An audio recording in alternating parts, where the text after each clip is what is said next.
Yamuna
We're reading from a Transcendental Diary by His Grace Hariswari Prabhu, continuation.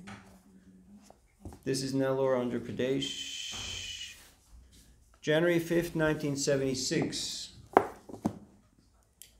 On their preaching tour in the south, Achyutananda Yashodanandan Swami met with an assortment of spiritual practitioners who have their own interpretations and twists on traditional Vedic Siddhanta. Now they are taking full advantage of Prabhupada's association to get definitive answers to the challenges they regularly face. On a morning walk, they played the role of impersonalists and challenged Prabhupada with a barrage of Mayavadi arguments.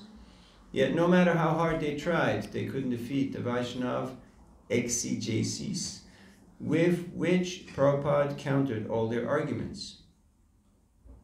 Shri G. Gopal Reddy, the president of the local Rotary Club, also accompanied Srila Prabhupada on the morning walk. He is the secretary of a committee that Mahamsa Swami has formed for the new temple. The committee has been very active in making new ISKCON Life members and obtaining pledges for construction work. Prabhupada was happy to see him and thanked him for his efforts. Upon noticing a colony of Bhangis, or untouchables, Mr. Reddy mentioned that the government was distributing land to them. He asked whether ISKCON was engaged in any sort of social welfare work, because many people have asked him what our society did to benefit others. Prabhupada replied by asking him what he considered the best social welfare. You want to put that shaker away? Otherwise, I have to start reading according to your tune. When Mr. Reddy said serving the poor and the natives, Prabhupada told him, everyone's poor. Who is rich? First of all, find out who is rich. Prabhupada went on to explain how everyone is poor because each of us must suffer disease, old age, and death. Adjustment of a person's material condition can be done by anyone. But ISKCON was established for a different purpose. These things are being done by so many other people, and we're doing something which is ultimate. The hospital gives some medicine when there's some disease, but that doesn't mean there will be no disease. Can they guarantee that I give you this medicine, no more disease? We are giving that medicine, that no more disease. That is the best social work. As soon as you give up this body, tyaktva deham punar janmanaiti, you have no more birth. And if you have no more birth, there will be no more death. And if you have no more birth, then there will be no more disease. This is our prescription. Tyaktadeham punarjanmanaiti mam eti. Not that he is finished. He goes back to home, back to Godhead. That is our program. Srila Prabhupada ki jai. Om Namo Bhagavate Vasudevaya. Om Namo Bhagavate Vasudevaya. Om Namo Bhagavate Vasudevaya. Om Namo Bhagavate Vasudevaya. Om Namo Bhagavate Vasudevaya.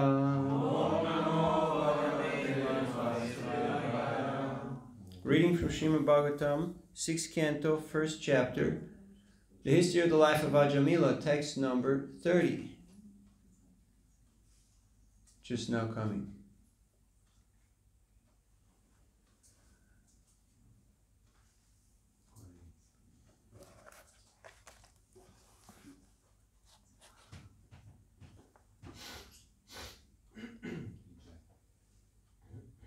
All right.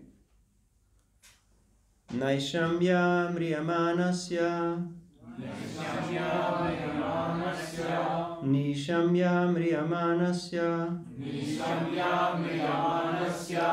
Mukato harikirtanam Mukato harikirtanam Bharturnama Maharaja Bharturnama Maharaja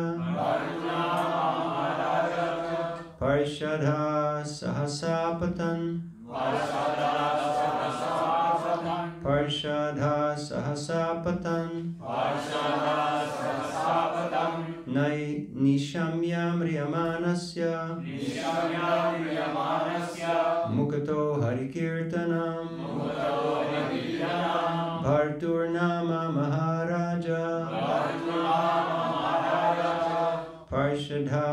Sahasapatan Parshada Sahasapatam Nishamya Miramanasya Nishamya Vriyamanasya Mukato Harikirtanam Mukato Harikirtanam Vartunama Maharaja Bharturnama Maharaja Parshada Sahasapatam Parshada Sahasapatam.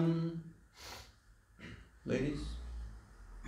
Nishamya Mirimanasya Nishamya Vriyamanasya Mukato Harikirtanam Mukato Harikirtanam Artunama Maharaja Vartunama Maharaja Parshada Sahasapatan Parshada Sahasapatam Nishamya Vriyamanasya Mukato Harikirtanam Mukato Harikirtanam Vartunama Maharaja Vartunama Maharaja Parshada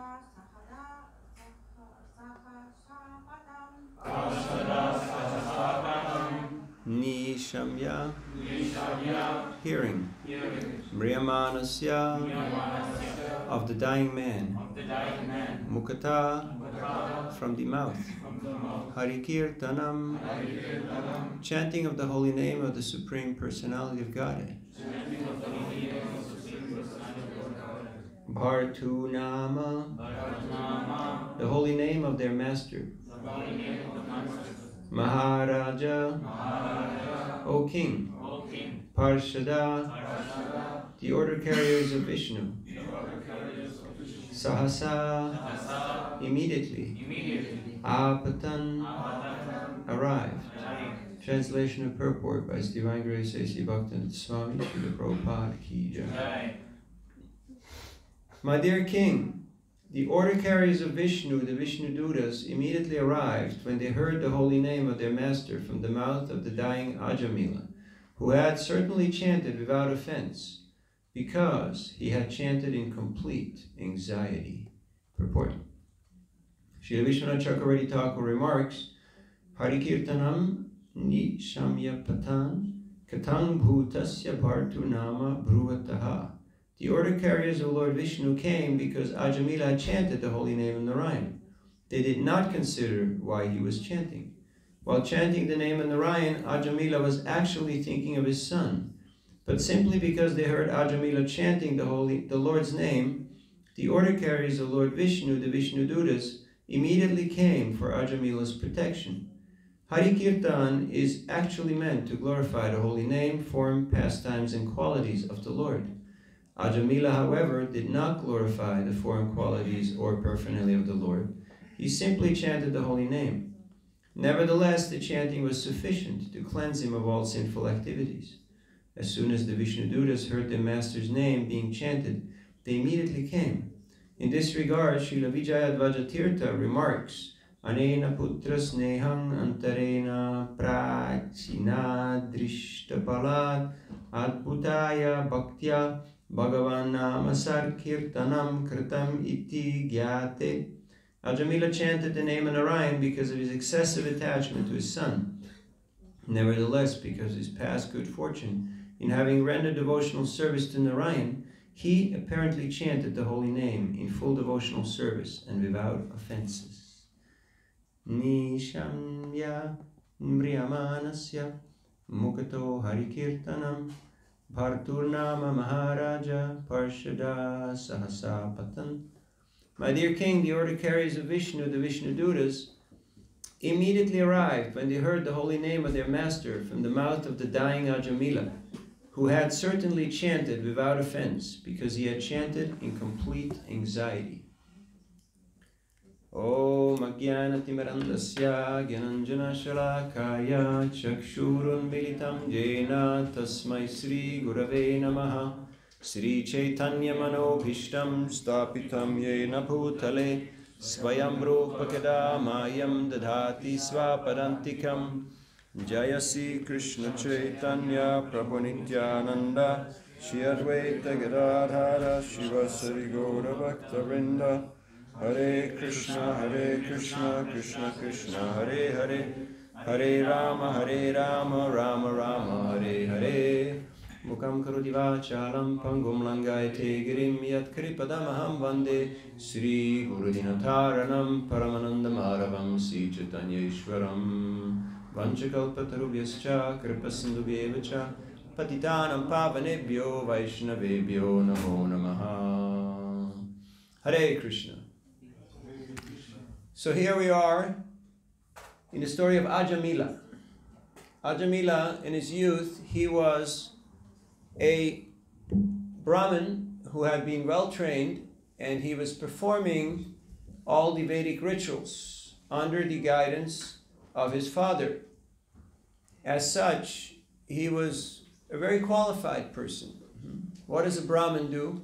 Yajan, patan, dana pratigraha. He engages in sacrifice, he engages others in sacrifice, he studies the scriptures, he teaches the scriptures, and he gives in charity, and he accepts charity. So those are the 6 types of activities of a Brahmin. If you ever wonder if you're a Brahmin or not, this is the criteria. This is how you know. So, yet somehow or other, by external circumstance, once when he was in the forest collecting some ingredients for yajna, he saw a scene that very much captivated his mind, and it perturbed him so much that he got derailed. You know, when a train gets derailed, it gets thrown out of track. So he got derailed from his usual practice, and he started doing things that were quite contrary to his Brahminical lifestyle. In fact, he went all the way to the other end of the spectrum. And after living a life of ignorance, a life of passion, a life of sin, he was dying while chanting the name of his son. Now, somehow he was fortunate. Why was he fortunate? Because he named his son Narayan. So, at the time of his death, he was calling, Narayan, come here. Narayan, come here. Narayan, come to eat. Narayan, come and play with me. Narayan this, Narayan that. So, and while he was calling out his son in great anxiety, because when death came, he felt bereft of all of his opportunities, and he was in great anxiety. Yet in great anxiety, he called out the name of his son, Narayan. And thus, the Vishnudutas appeared, even though the Yamadutas were already there. They were already there, ready to take him, because they knew this guy is definitely a good candidate. He's definitely qualified to go to the abode of Yamaraj. But all of a sudden, 4 Vishnudutas showed up. And so, here we are. Now, the Vishnudutas, they heard Ajamil chanting the name, the holy name of their Lord, Narayan. And because he had done so in complete anxiety, it was free of offense.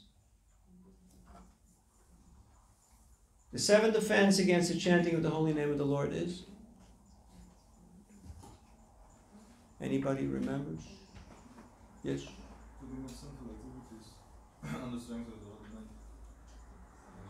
Committing sinful activities in the strength of the holy name of the Lord.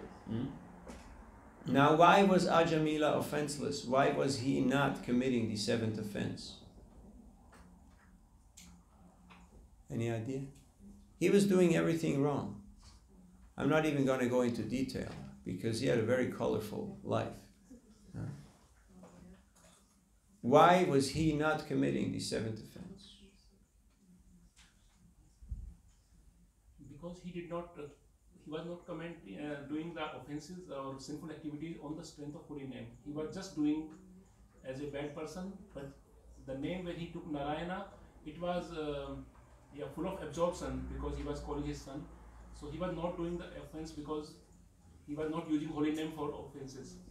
Okay. So he was not using the holy name as a matter of atonement. Yeah. He was not even aware that he was doing bad things. He was so much in ignorance. He was just overwhelmed by the modes of material nature. And because of that, he was not committing this offense. And when he chanted the holy name of Narayan, the Vishnudutas appeared, and there's going to be a very interesting dialogue between the Vishnudutas and the Yamadutas, which is just about to start very soon. So, here in the purport, the Acharyas comment that even though he did not think of the Lord, he did not call for the Lord, he did not want to worship the Lord because he was chanting the holy name of the Lord's representatives arrived and saved him. So much powerful is the chanting of the holy name of the Lord. Yanamadeya Shravananu Kirtanad Yaksmaranad Yakpravanad Apikvachit Svadyopi Sadhya Savanaya Kalpate Kutak Punaste Bhagavan Darshanat. That the holy name of the Lord is so powerful that even though a Shvapacha Togariyan, there's similar verses in the Vedas that say, even if a person is a dog eater, a Shvapacha, do they eat dogs here? No? If your dog goes missing, check the Korean restaurants. So, there's dog eaters in every place, in every geographical locations. And they're certainly very low considered their lifestyle, their eating habits. Yet, even a dog eater, if they were to chant the holy name of the Lord, they become purified. Not only do they become purified of sin, but they become qualified to perform Vedic sacrifices. They can even give initiation, simply because of that. So, this is the topic of today's verse. That the holy name is so powerful that it not only gets rid of your sin, but it can grant you liberation. In fact, there was this argument in the assembly of Govardhan and Hiranya Majumdar about the potency of the holy name.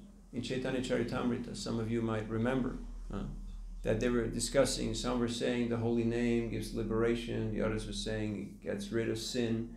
And Haridas Thakur said, no, these are just, even by nambas, even just by a glimpse, a shadow of the chanting, you get rid of sin and you can get liberation. But the real benefit of the chanting of the holy name is what? Please Sri Krishna.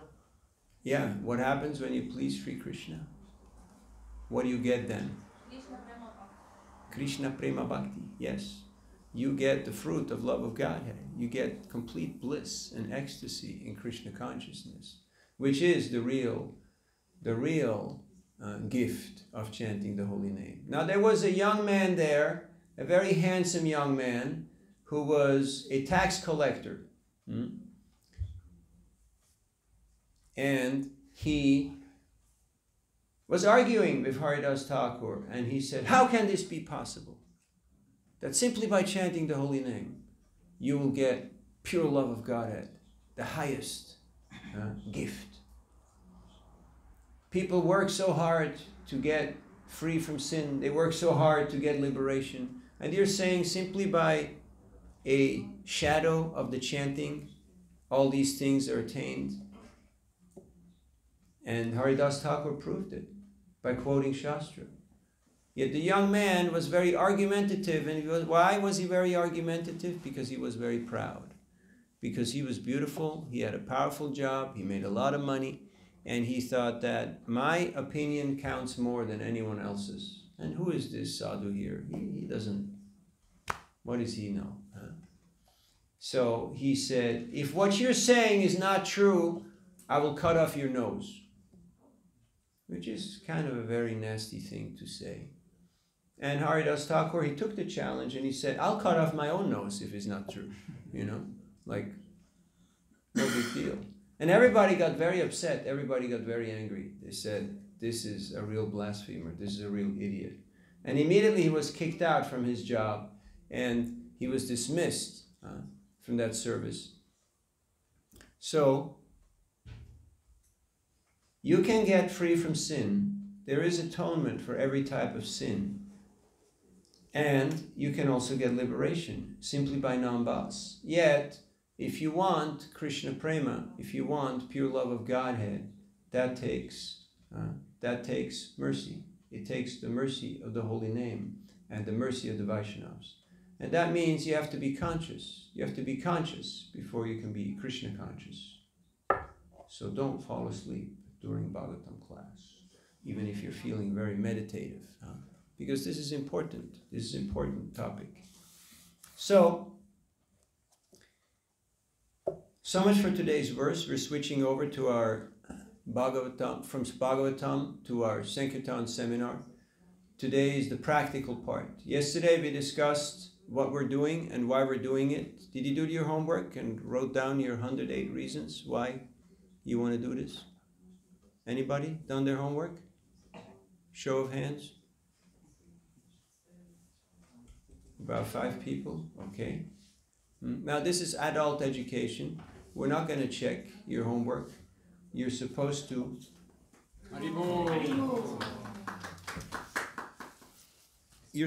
be self-motivated, because this is adult education. You're supposed to be an adult, a responsible citizen. It's not for our sake, it's for your benefit if you do your homework. At least come up with your 3 burning reasons why you want to do this. You know, it's easy to convince the world because the mass is an ass. But to convince yourself, that is difficult. Have you noticed how hard it is to convince yourself consistently, not just once, not just twice, but all the time? To consistently do the right thing requires conviction, requires determination, it requires a certain resolve. So you better have good arguments to convince your mind why you want to do this. So that is a topic that we discussed yesterday. One very important reason is the 7 purposes of ISKCON. Have you read the 7 purposes of ISKCON? Yes? Read them again. Put that on your to-do list. Read the 7 purposes of ISKCON and meditate on them. How does this relate to me? And what is Srila Prabhupada's mood and mission? And why did he write that down? Like you walk into a company, right, Ramasundar? You go somewhere in a company, usually at the lobby, there is the mission statement of that company, right? So that every guest gets an idea. Every person who wants to sign up or work with this company, they get the idea, okay, this is what these guys are all about, right? So do you know the 7 purposes of ISKCON? Do you know one of the 7 purposes of ISKCON? I hope so. Now, even if you forget the first 6, the 7th one is really beautiful, because it says that even if you get everything, that simply by distributing these books, all the aforementioned 6 purposes will be accomplished. That's pretty cool, right? That's the one and all. The ring that rules all the rings, so to speak. So, books are the basis. We discussed about that yesterday. We discussed about the 4 laws of book distribution. What are they, by the way? Work with me, people. Strong sadhana. Strong sadhana, okay. Second one? We should have the books always. We should have our bag as a Sankirtan bag. Okay, get books and carry them with you. Number 3? If you don't show the books, you can't also sell the books. You have to say it in a positive way. The more you show, the more you sell. Okay? That already includes the negative, but people want to hear the positive. And number 4? Organized. Yes, you have to be organized. Just like you're here in Cologne, you may be in Köln, you may be in Taunusstraße, but if you're not in the temple room hearing the class, you miss the boat. You may be at the airport, but if you miss the flight, you're no closer to your destination than any person in the city. So just living in a geographical location, just living in a temple, doesn't mean that you're getting it. You have to actually take part, actively take part. And that is a consistent endeavor. Okay, so now we're going to talk about the how. We already spoke a little bit about the what and the why. And now we're going to talk about the how. How do you distribute books? Do you want to know how Prabhupada distributed books? You want to know? Okay, we'll tell you. Srila Prabhupada came on the Jaladuta. The first set of books that he ever distributed was to Captain Pandey, the captain of the ship. He was an acquaintance. He was a person who was very much taking a liking to Prabhupada. He had taken extra care to bring vegetables and fruits for his special passenger. So he had shown some affection, some affinity for Prabhupada. And Prabhupada wanted to reciprocate the favor, so he gave him a set of books. And Captain Pandey gave him $20. That's the only real money Prabhupada had when he arrived in America. He had 40 rupees, which was not exchangeable, that he had gotten from his son, Vrindavan Day, just before leaving Kolkata. And he had the $20 that he got from Captain Pandey. So acquaintances, friends, relatives, those are your first likable candidates because they're related to you. They're workers in your company. They're people who you always meet. Naturally, you have a relationship with them. And there is a give and take. Relationship means give and take. So you take from them and you can also give them something. And they feel obliged. Okay, he's my customer. I need to smile and take it and say thank you and give something. Okay? Then the second books that he distributed was in Butler, Pennsylvania. Sally Agarwal, his host, she arranged some university program and he was in Slippery Rocks College and Professor Larson had invited them to give a talk on Krishna consciousness. And at the end of the talk, Srila Prabhupada showed the books and he said, I brought these books all the way from India for my very dear friends. And guess what? Professor Larson wanted to be a dear friend of Prabhupada, so he wanted to have a set of books. So you make it personal. You make it personal from you to that person. Okay? Can you do that? Are you a person? Or am I talking to AI or to... All right, so make it personal.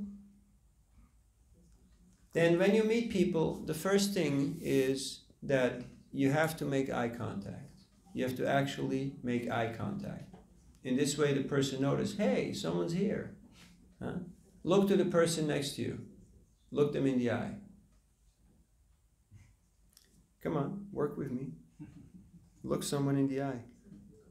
The person next to you. Do you see something? You notice something? When you look somebody in the eye? There's somebody there, right? There's some person there. There's a being. There's an individual there. So you have to make eye contact. If you look on the floor or you look in the sky, sometimes people give lecture and they just look up into the sky. And it's a little hard, to maintain attention unless you have eye contact. Remember what we said about the attention span of goldfish? So make eye contact. But don't stare them down. Because if you intensely stare them down, then people get a little irritated. They get a little uncomfortable. And they'll just try to avoid you. Because they know this person is strange. Then you make a sign. Haribo. You can also make sound. Haribo. Haribo. Hare Krishna. Or you can just say, hi. Hello. Or, wie geht's? How's it going?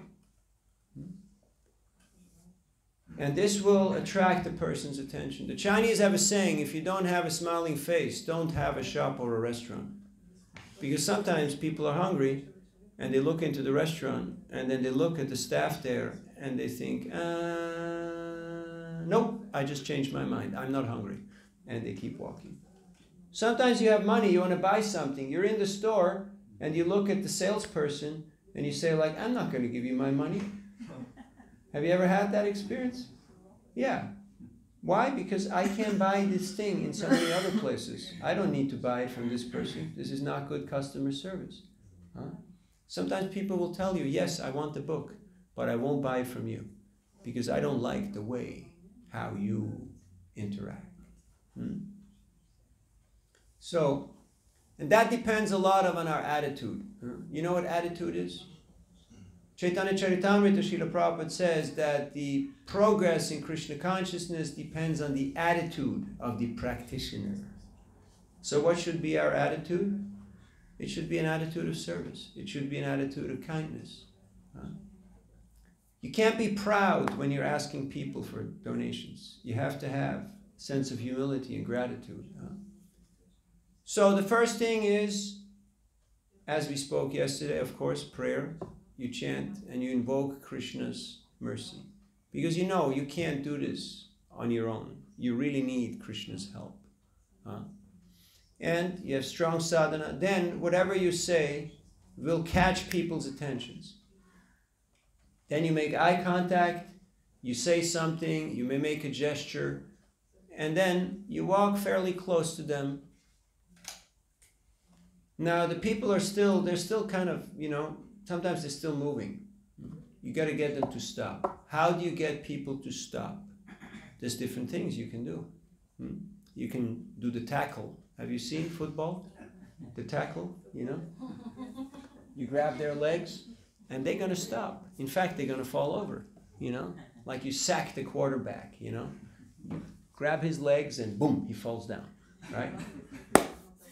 But that's not really working so well in real life outside of the playing field. So how do you capture people's attention and you get them to stop? You can stand right in front of them. That's one way how to stop them. It may work. Sometimes they may walk right over you, but that's one way how to do it. But a very polite and a very gentle way how to stop people is by asking them questions. A question mark is the most powerful punctuation mark in any language of the world. How's it going? How's it going? How are you doing so far? Is everybody okay? Yeah? You had a good night's rest? Place of stay was comfortable? So you understand what's going on? Somebody asks you a question, you feel obliged to respond to that question. How does a question mark look like? How does it look like?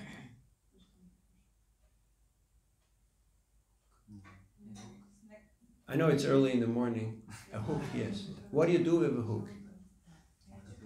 You hook things, right? You can go fishing or you can hook people.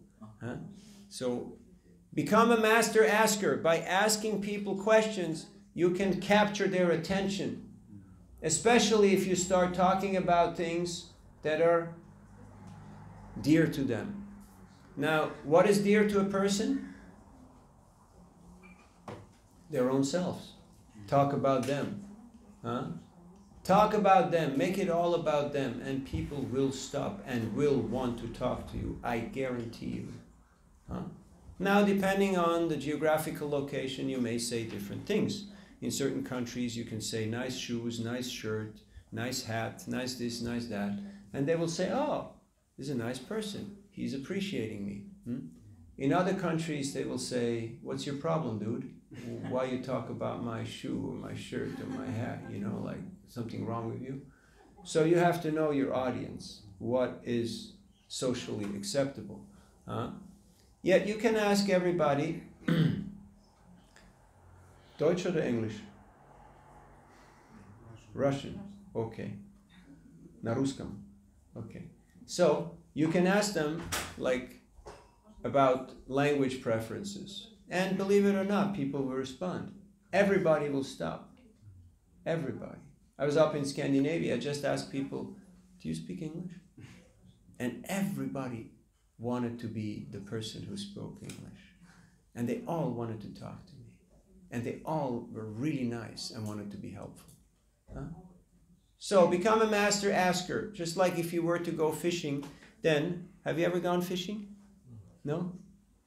you would have a toolkit, you know, one of those boxes. You've seen people go fishing. And inside they have all kinds of hooks, you know. There's colorful hooks, and there's simple hooks, and silver hooks, and the one with the red stuff on it, the green stuff, you know. Collect questions. You can listen to the presentations of different devotees, and you just collect questions, and you write them all down, and then you use them. And there's a million things you can say. Alles in Ordnung? Everything okay? Everybody doing all right? And people will say, yeah, everything doing all right. How about you? Are you doing all right? You say, yeah, I'm doing okay. And by the way, check this out, you know, have a look at this. It's called an icebreaker. It's just to start a conversation. Because people are busy going somewhere, and you capture their attention. You want them to stop. Okay? There's so many things that you can ask. But there's two general categories of question. One is an open-ended and one is a closed-ended question. Do you understand the difference between the two? A closed-ended question is if I ask you, do you believe in God? Yes, very nice. But most often you hear no. Do you like to read? No. Do you want to buy this book? No. If they say 3 times no, game is over, okay? 3 times no, move on. But if you know how to induce a person to say 3 times yes, then you have a good chance that they actually take the book. How do you get people to agree with you 3 times? It's not so difficult. You just have to use your imagination. Give me an example. The weather is nice, right? Something which Yeah. is pretty obvious.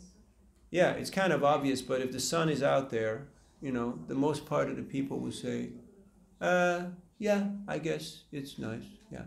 Okay, what else? Keep going. It's pretty crowded here in Köln. A lot of people out here. Yeah, I'd agree with that.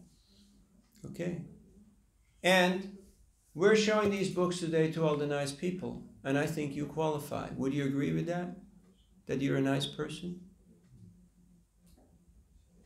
Kinda, right?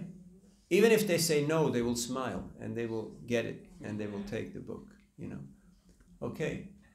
So those are closed-ended questions. Only use closed-ended questions if you know how to get the right kind of response. Or if you want to close your interaction and you don't want to continue being with a person, you can just ask them, do you want to buy this book? And a person says no. Then you say, okay, thank you very much. Have a nice day. You understand? Sometimes people want to argue. They want to carry on and just keep on and asking you things. Have you ever had people like that? Hecklers, people who they're pests, they want to persist. So you just close it by asking them the question, do you want to buy this book? And they will say no. And you say, okay, thank you very much. You qualified that you don't want it. So I wish you a great day. And you move on. Okay? That will save you a lot of trouble and a lot of time and a lot of energy. Write that down, okay? Write it down in your mind or on your little notebook. Because you don't have all the time in the world. There's 8 billion people on the planet. All right, open-ended questions is a question that you can't answer with a yes or no answer. How are you doing? Yes, I'm doing. No. You have to start talking, right? Yeah, I'm doing okay. It's going fine. Not so great. I was in New Orleans in the French Quarters. There was a young lady jogging with her pit bull. She wore all the right stuff. And not your most likable candidate to get a book, right? But she stopped jogging and she was catching her breath. So I had no other prospects. I went up to her and I said, how's it going? And she just broke down in tears. She told me that her fiancé had cheated on her 3 days ago and they were supposed to be married this weekend. And now she decided that she's going to go vegetarian and become spiritual and practice meditation. And I said, girl, there's nothing wrong with you. The world is crazy. You're okay. And we had a little heart-to-heart, and she took a stack of books. And then she decided, I'm going to stop being a jogger. I'm just going to go home now and read these books. Just asking, how are you doing? You can't fake empathy. You know, it's not a t-shirt. It's not a tattoo or a secret handshake. It's something that's coming from your heart. Jai Shri Shri Gaur Nitai Ki Jai. Just like when Lord Chaitanya sent Lord Nityananda and Haridas Thakur door to door, they were telling people, Bhaja Krishna, Bolo Krishna, Koro Krishna Shika. Chant Hare Krishna, worship Krishna, and follow his instructions. And some people said, oh yeah, that's wonderful, that's great, let us do that. And others said, get out of here, never come back here, you're a bunch of rascals and rogues and thieves, don't be seen here again. So they encountered all these different obstacles and difficulties that you might encounter in your outreach. Yet they never got discouraged. Why? Because they had full faith in the instruction of the spiritual master.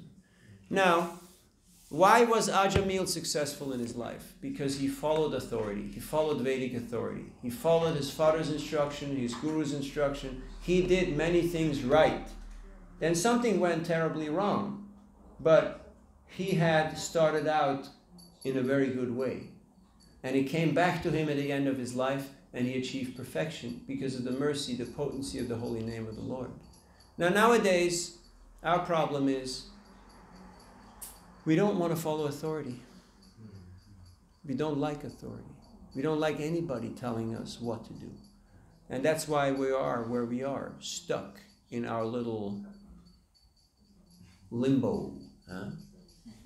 We're stuck in our little soup because we don't want to follow a process, we don't want to accept authority, and thus we are like a ship without a rudder. Imagine a big ship and it doesn't have a rudder, it's not going anywhere, it's just sitting there and it's just being tossed by the waves. That's how we are in this world. Till we accept the direction that is given to us by Guru Parampara.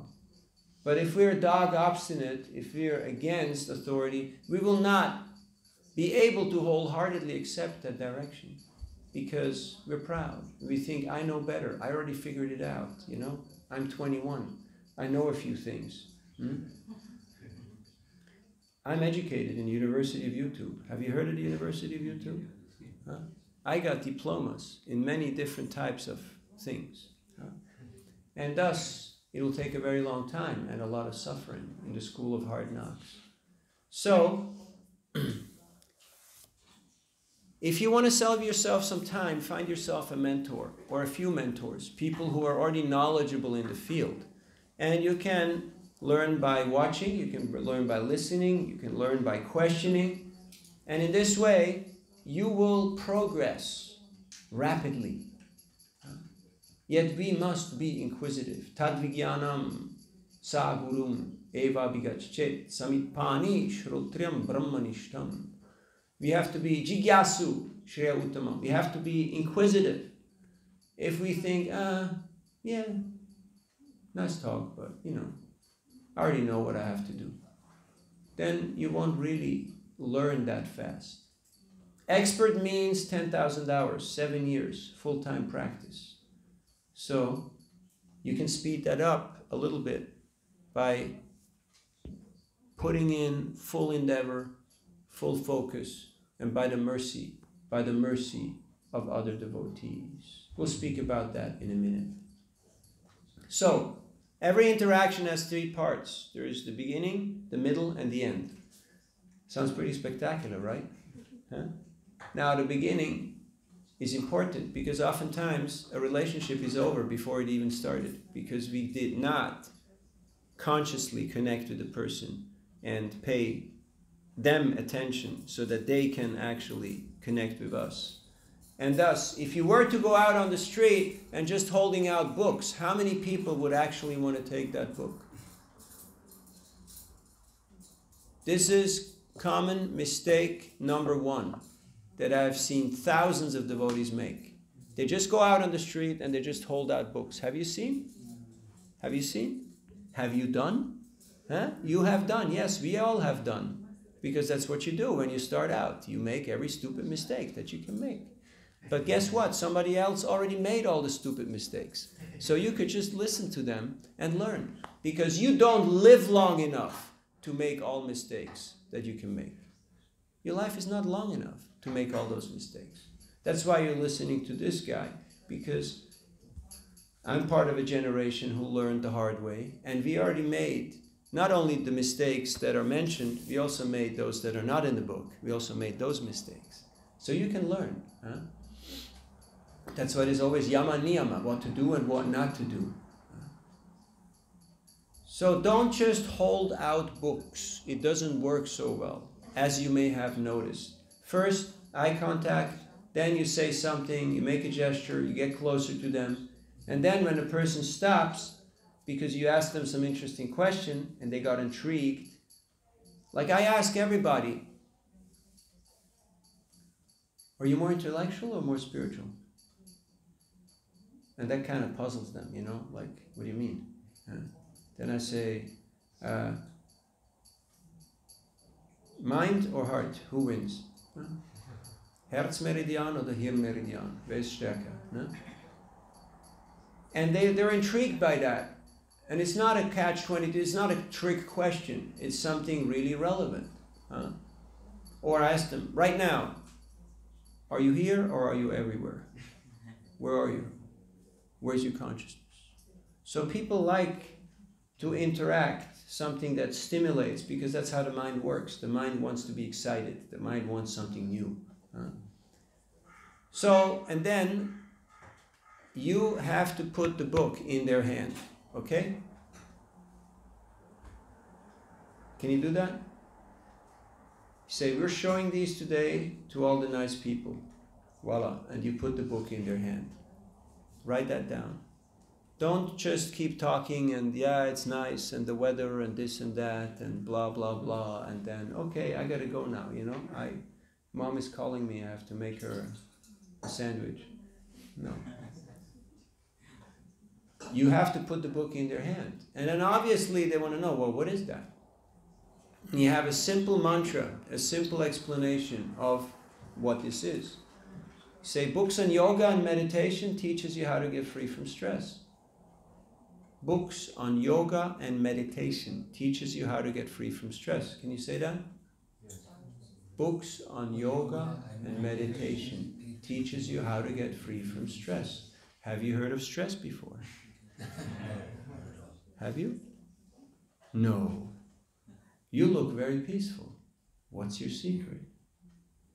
You get it? Okay? So you have a few little nice things to say that will capture their attention, will attract them, and it will involve them in a conversation. I ask everybody, are you more spiritual or more intellectual? They say, well, how do you mean that? Then you get a little bit into a discussion. And either way is fine, either way they will get a book. So, but you have to make it personal. There has to be a connection between the person and the book. Why would I want to get this? Now people have 3 questions in their minds when they meet you. What's the first question they have on their mind when they meet you? When you meet a stranger, what's the first question? Who are you? Yes. Second question. That's the third one. Second question is, what are those books that you're carrying? You know, what is that? And the third question is, what's in it for me? What can I get out of this? Sometimes you can get right to that. Third one.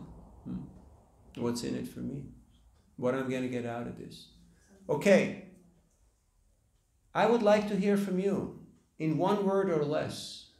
What is it that you would like to communicate?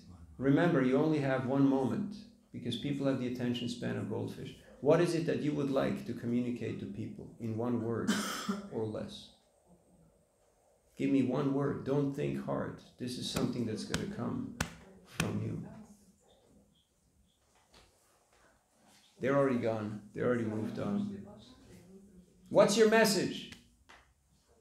1 word. Love. Okay. Is love still selling? No. Of course. Of course. Peace. Okay. What else? Don't think. Come on. Freedom. Happiness. Yoga. New imagination, meditation, philosophy. Whatever goes on in your heart, whatever gets you going, just communicate that. Just speak about that. But people want to know, what is this about? And if you just, then, 50 people walk by. And then you decide, oh, they're all demons, they're all useless. It doesn't work. I knew it doesn't work. No, you're just spaced out. You did not really focus. Your focus comes from your japa. Hare Krishna, Krishna Krishna, Hare Hare. Hare Rama, Rama Rama, Hare Hare. You have to be focused. Otherwise, it's very difficult to connect with people. And sometimes you may drift, but you have to get back on track. You have to get back on track. And that's why it helps to have a good sadhana, to get up early in the morning. How many of you have completed your rounds? Okay, that's about 4 people out of a group of 20, 25. So there's some homework to do here, okay? First you have to prepare yourself, fortify yourself before you go out. It's like people who wake up and they just jump into the car and grab a coffee or a cigarette and they go to work. Have you met people like that? Yeah? Have you been like that? It's not the greatest state of how to start a day, right? So, be prepared, because all good things come to the prepared mind. All right, so you put the book in their hand, you say, Books on Yoga Meditation teaches you how to get free from stress. Have you heard of any of these topics? And guess what? Most people will say, yeah. Then you make a connection, how this will benefit them, how this is meaningful to them, how it can have a positive effect to them. You make that connection. Yoga means connection. Connection. So we're talking about that type of yoga. And then, at the end, you ask people for a contribution, for a donation. And that is not very difficult. You just have to ask. That's all you have to do. You just have to ask. You just tell them that we're not selling these like in stores, but we just accept donations to cover the cost of printing. And believe it or not, a lot of people will be agreeable. They will be willing to contribute because they can see this is something valuable. This is something substantial. Now, how much should they give?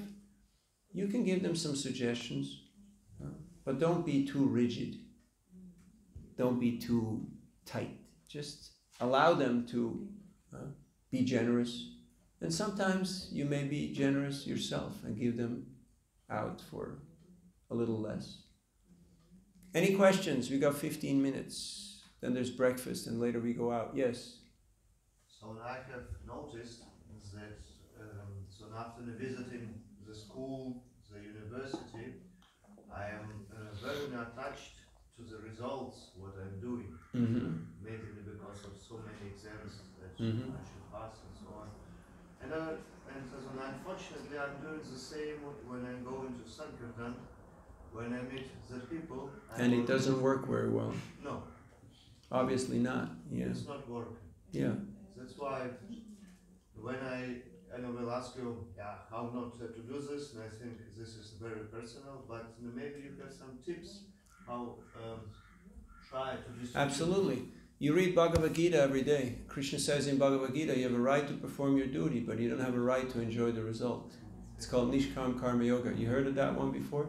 They're teaching this now at Harvard, in MBA, in business school, that you should just do your duty and be more process-oriented and less result-oriented. Stop being so fixated on your result. It's like in a relationship, if people just want to have sex or just want to get married or just want to have a kid or just want to become successful, it ruins all relationships. Why? Because you're not allowing other people to be themselves and to develop a natural relationship. So you're ruining it. And why is that? Why are you ruining it? Because you have become affected by the mode of passion. Which means intense greed and intense appetite for result, not understanding what the process is all about. And thus, you ruin relationships, you ruin friendships, you ruin opportunities, and you're not going to be big, whether in business nor in personal life. Because in the mode of passion, you suffer. Leidenschaft. What does Leidenschaft mean? It creates suffering. Huh? In German, it's pretty plain. It's simple. So stop being so passionate and so result-oriented and start understanding the mechanics of how things work. And that means before I jump into action mode, I have to actually sit down and understand what's going on. And for that, I need Shastra and I need Guru. I need to know the field, and I need to know who's the controller of the field and who's the beneficiary of the field. And that is Krishna. Okay? Otherwise, you make the same mistakes over and over and over again, and nobody wants to interact with you.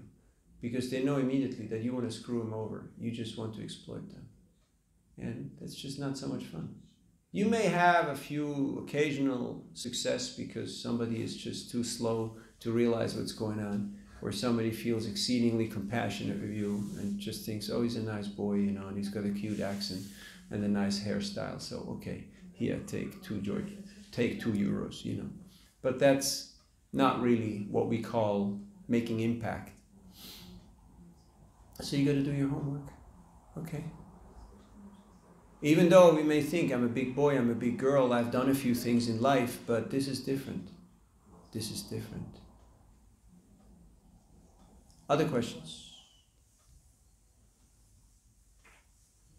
Not all at once.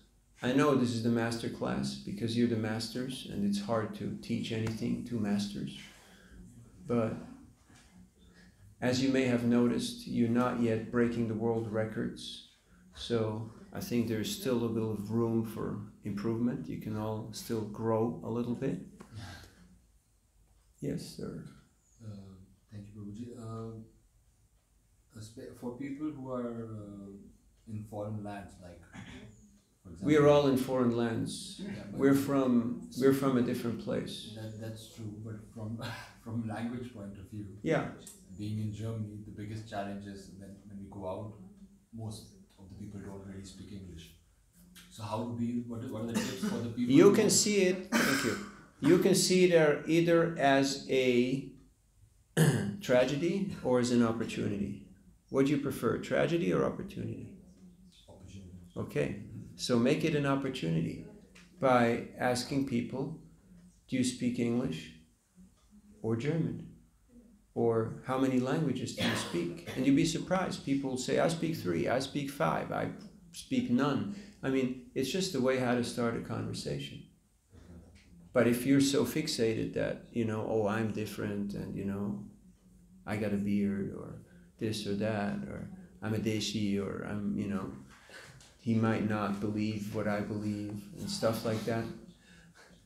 So you have to kind of shed some skin, you know, get out of the box, be a little more open. And you will notice that everyone's looking for the same. Everybody's looking for beauty, for strength, for knowledge, for power, for wealth, and for detachment. So everyone's looking for Krishna. But they're looking in the wrong places. They think that you can buy this stuff. You can eat this stuff. You can drink this stuff. No. You can only get this from a devotee who has Krishna. Because Krishna becomes the property of his devotee. So, see it as an opportunity and deal with it like as an opportunity. I'm traveling constantly, and oftentimes I don't speak the language. But I learn a couple of words that catch people's attention. Huh? You can say hello. Hallo, guten Tag. Ja? Kommst du von hier oder von zu Hause? Ne? Du kommst schon her. Ja? Are you from here? Are you coming from home? Or where are you coming from? You know? And just be personable. People will appreciate it. Do you notice that the whole world is here right now in Germany? Everyone's here. For whatever reason. That's a good thing. It's an opportunity. You don't have to go to Syria. You don't have to go to Afghanistan. You don't have to go to Pakistan. You don't have to go to Somalia. Everyone's here. Saves you a lot of travel costs. You just go out onto the Fußgängerzone, out to the walking street. You'll meet the whole world. And a few Germans too, believe it or not. I say, what? You're from here? There is still people here?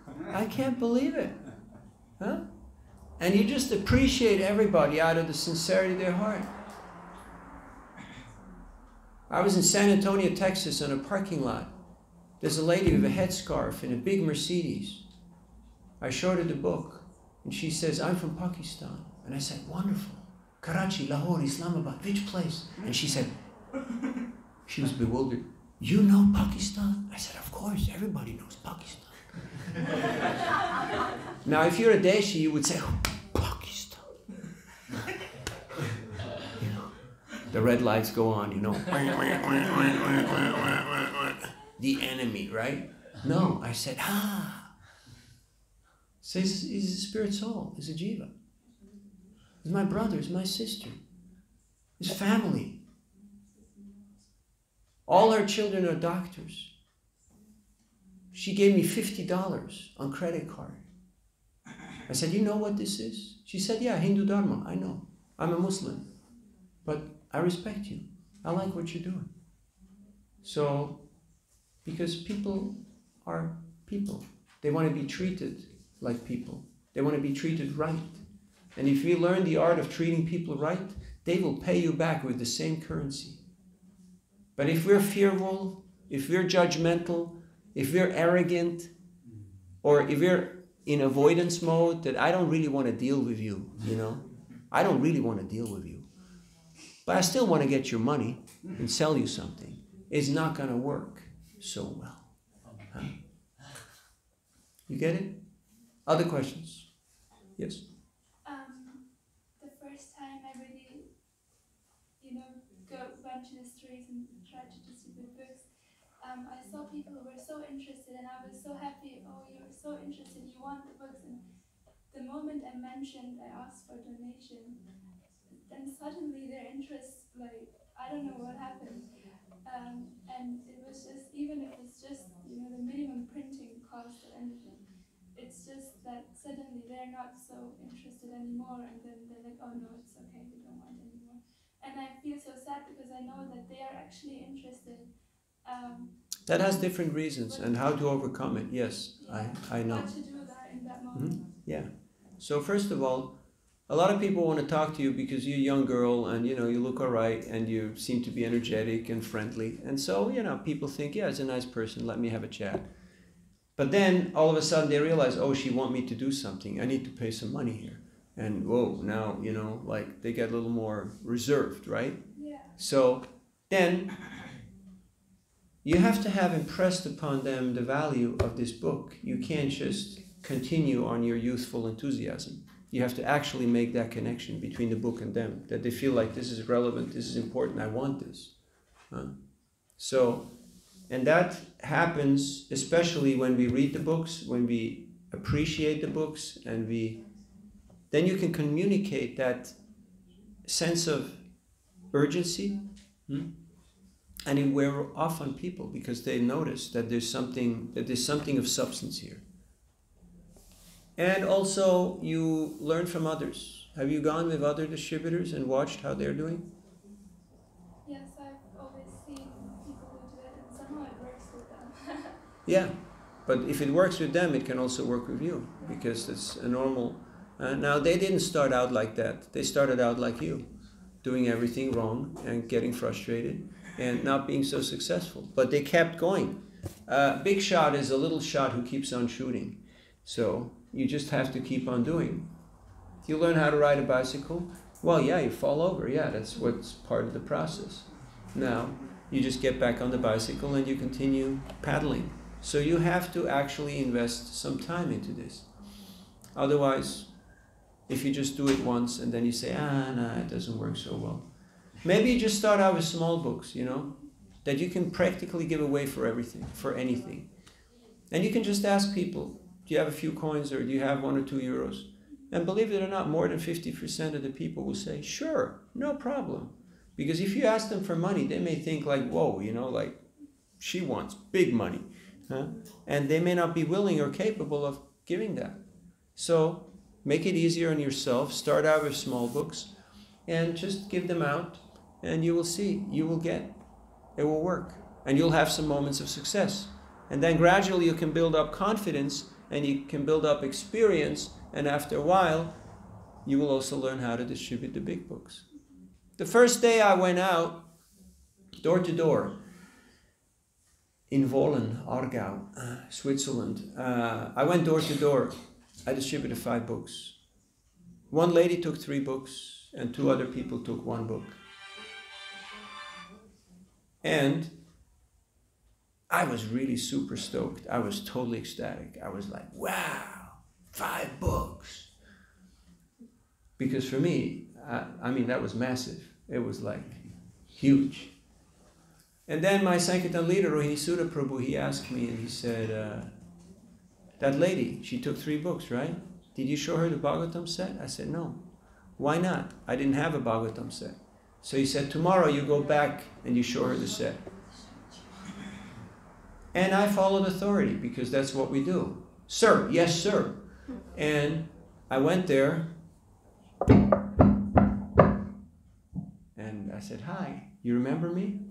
And she said, yeah, you're the guy who came yesterday who brought me some books. I said, yeah, but yesterday I did not have something that I brought today. Can I show it to you? She said, sure. I put all the books on the table and she said, okay, I'll take it. And I thought, wow, this works. If I just have faith in the instructions of my authority, it actually works. So, do you have faith in the instructions? Do you have an authority? Or you're your own boss? Huh? I'm a big girl. I'm a big boy. I know how things work. Huh? If you're under the dictate of your own mind, you're running on manoratena satadavato bahi, you're running on the chariot of your mind, it's going to be a bumpy ride. I guarantee you. You see all these bumps I have? It's because I went the scenic route and I took a lot of hits. So, find your mentors, find your guides, find your gurus, and life will go easier because they will give you good advice and you can apply it in your life. There will still be challenges, but they won't be so terrible. It'll just be situational challenges. It won't be, existential crisis. After all, what's the worst case scenario? They say no, and you move on, right? Is that a big loss? There's 8 billion people on the planet. If one person doesn't want to talk to you, is that a big loss? Well, your false ego may think so, right? But actually, it's not. Or if somebody says, you're really wonderful, you're really great, that is not also such a big gain. Because in the bigger scheme of things, it's pretty meaningless. It's pretty pointless. So we have to actually apply this philosophy and become free from the false ego. Otherwise, we'll suffer.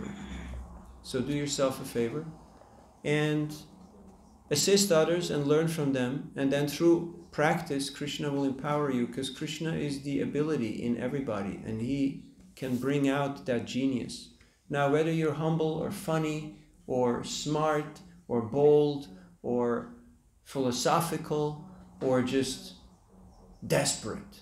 Like here, we hear that Ajamil was in complete anxiety. He was so desperate because death was there and the Yamadutas were there and he was really calling out that name. Do you desperately want what you're trying to achieve? Or you're just kind of, I got plan B, I got plan C, I got plan D, I got my insurance, I got my credit cards. My fridge is full and I have some gas in the tank, so I'm just coasting, coasting. You're just kind of cruising, in cruising mode. You can't distribute books like that. There has to be a certain level of urgency, a certain level of intensity. Doesn't mean that you become wide-eyed, fanatic. No, it means that You push yourself, but you're very kind with people. But people can feel that vortex, that energy field, and they get attracted by that. They get pulled into. Last question. Yes?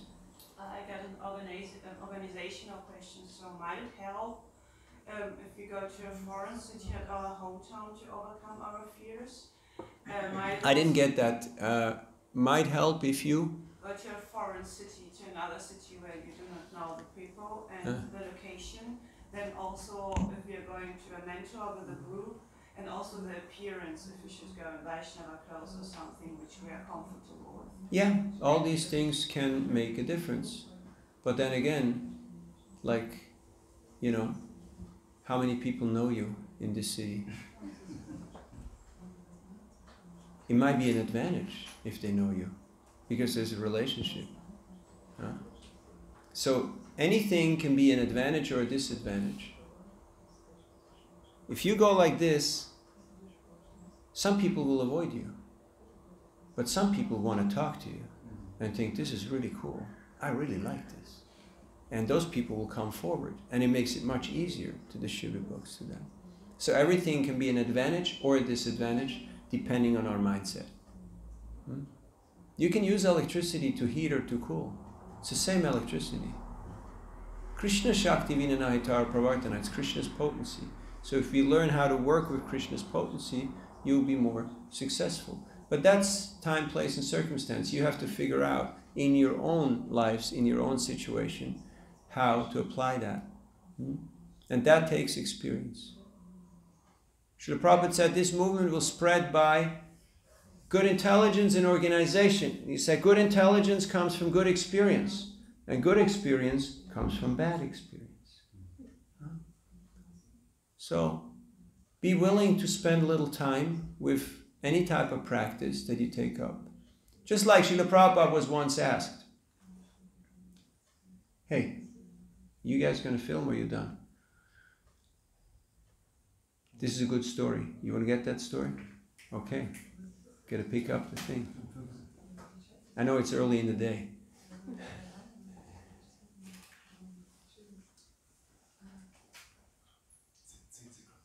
Yeah.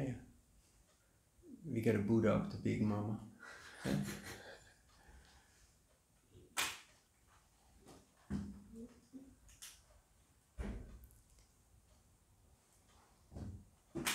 Tell me when you're ready.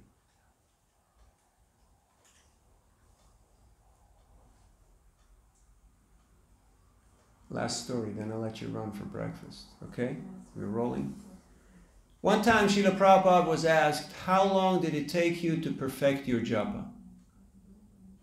Srila Prabhupada could have said, me and Krishna, we're tight, We were throwing around lunch bags as cowboys. He could have said, my father did this, my grandfather did this. He could have said, I never forgot Krishna. All these answers would have been true. But what is the answer that Srila Prabhupada chose to give? Srila Prabhupada said, it took me 40 years to perfect my japa. Now, I don't think 40 years is enough. Next year's my 40th, so I'll be able to tell you.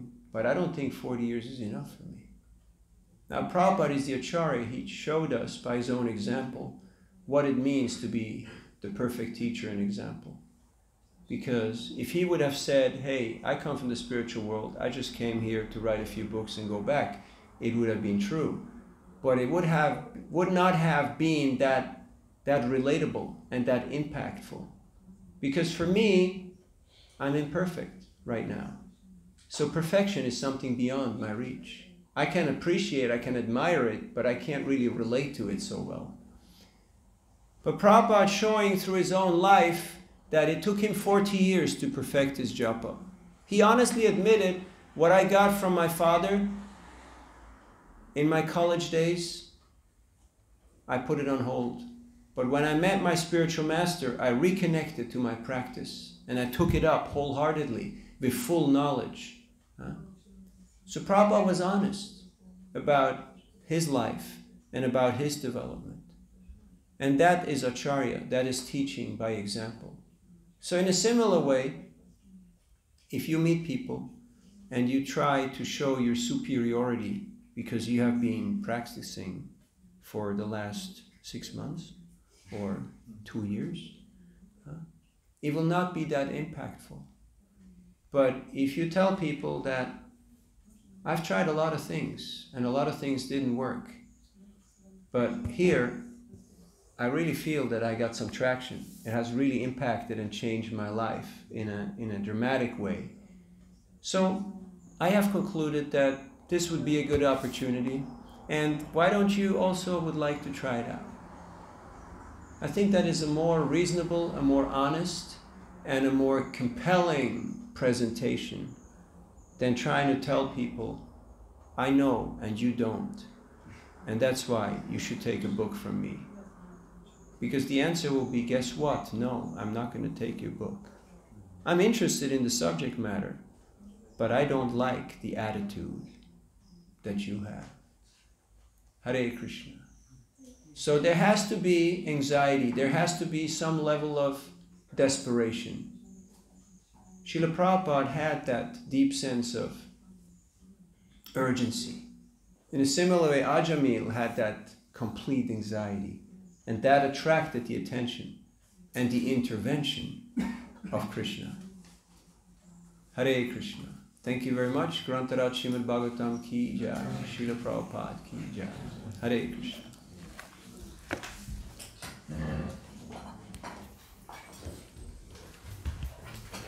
So now there will be breakfast, and at 10:30 we'll go out to distribute books.